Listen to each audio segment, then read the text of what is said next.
or if it was something that you found on your own and how that process, how you went about the whole process. After my freshman year, a family friend just happened to mention that his nephew was dating somebody who was working on the tech side of Mary Claire, and I pulled that connection out of nowhere. And I ended up getting her email, and I emailed her, and she put me in contact with the right person. But I tried Vogue and whatever else I thought was interesting on there, and I heard back from no one.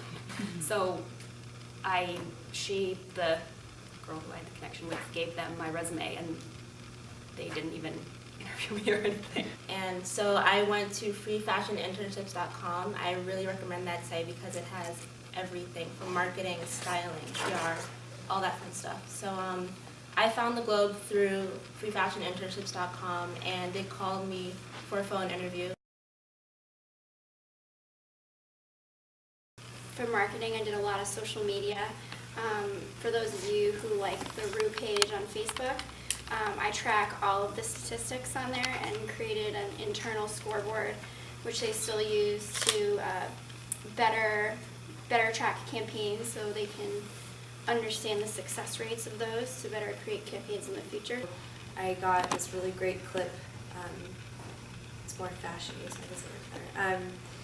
We did have Jennifer Aniston on our cover, and so I had to go back through Getty Images and find like 15 different images of like random outfits that she wore to red carpet events and basically like comment on them. And some of them were great, and some of them she looked terrible. 80s were a bad decade, but that was fun too. So there were different responsibilities.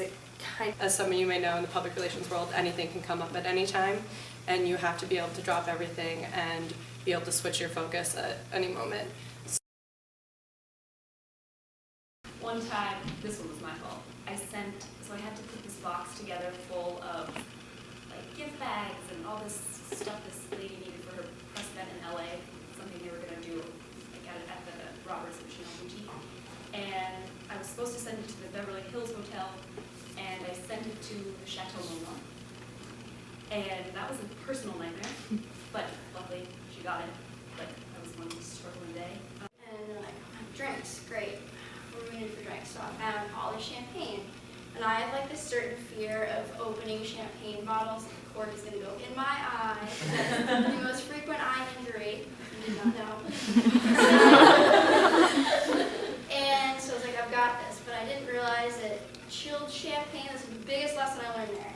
When you chill champagne first, the cork does not skyrocket in the air. But I didn't know that. So first one I opened, and it was like the kind of the wire, not the screw top. So I popped it off, and the thing went way up in the air and dented. I think we have the same ceiling panels. Puts like a giant cork-shaped thing in the ceiling, and I was like, oh god. Well, at least it didn't spill.